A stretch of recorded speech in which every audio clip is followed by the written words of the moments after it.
दक्षिण कश्मीर के बदगुंड त्राल क्षेत्र में एक और आतंकी हमला हुआ है, जिसमें आतंकियों ने प्रवासी मजदूर को निशाना बनाया है। इस बार उत्तर प्रदेश के बिजनौर जिले के निवासी प्रीतम सिंह को गोली लगी है। ये घटना गुरुवार की सुबह की है, जब आतंकियों ने पुलवामा जिले के त्राल क्षेत्र में स्थित बटागुंड गांव में हमला किया। गोली लगने के बाद प्रीतम सिंह को तुरंत इलाज के लिए अस्पताल में भर्ती कराया गया, जहां डॉक्टरों ने उनकी हालत खतरे से बाहर बताई है। इस हमले ने एक बार फिर से जम्मू कश्मीर में गैर स्थानीय मजदूरों की सुरक्षा को लेकर गंभीर चिंताएं पैदा कर दी है।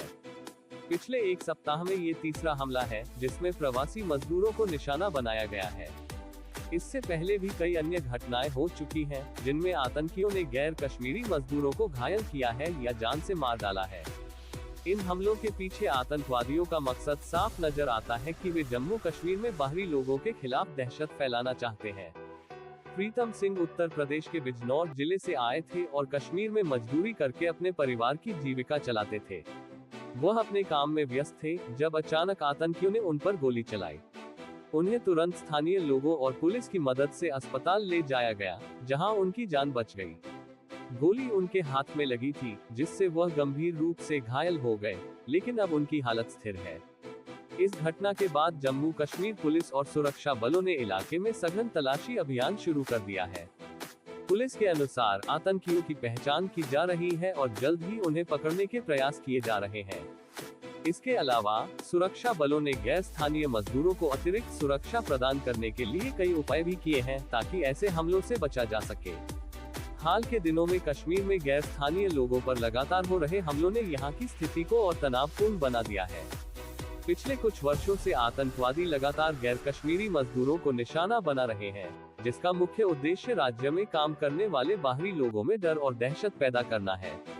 इन हमलों का प्रभाव स्थानीय अर्थव्यवस्था पर भी पड़ता है, क्योंकि बाहरी मजदूर राज्य में विभिन्न क्षेत्रों में काम करते हैं और उनके बिना कई काम ठप हो सकते हैं।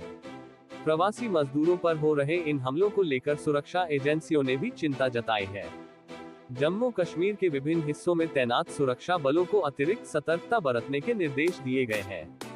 इसके साथ ही मजदूरों को भी विशेष रूप से सावधानी बरतने के लिए कहा गया है। उन्हें सलाह दी गई है कि वे अनावश्यक रूप से रात में बाहर न निकलें और समूह में ही काम करने की कोशिश करें, ताकि किसी भी संभावित हमले से बचा जा सके। ये पहली बार नहीं है जब जम्मू कश्मीर में प्रवासी मजदूरों को निशाना बनाया गया है। पिछले कई वर्षों से आतंकवादी बार बार ऐसे हमले करते रहे हैं, जिनमें गैर स्थानीय मजदूरों को जान से मारने या घायल करने की घटनाएं शामिल हैं।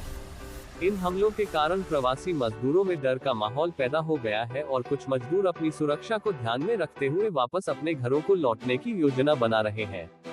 जम्मू कश्मीर में इस तरह के हमलों से स्थानीय प्रशासन भी परेशान है।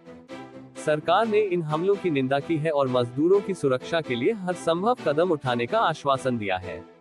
इसके अलावा प्रवासी मजदूरों को भी सुरक्षा संबंधी जानकारी दी जा रही है, ताकि वे किसी भी आपात स्थिति में सही कदम उठा सके। आतंकी संगठनों का ये प्रयास होता है कि वे राज्य में शांति व्यवस्था को बिगाड़कर सरकार और स्थानीय लोगों के बीच अविश्वास का माहौल पैदा करें। हालांकि सुरक्षा बलों और प्रशासन ने ऐसे हमलों से निपटने के लिए कई ठोस कदम उठाए हैं, लेकिन इन घटनाओं ने प्रवासी मजदूरों की सुरक्षा को लेकर नए सवाल खड़े कर दिए हैं।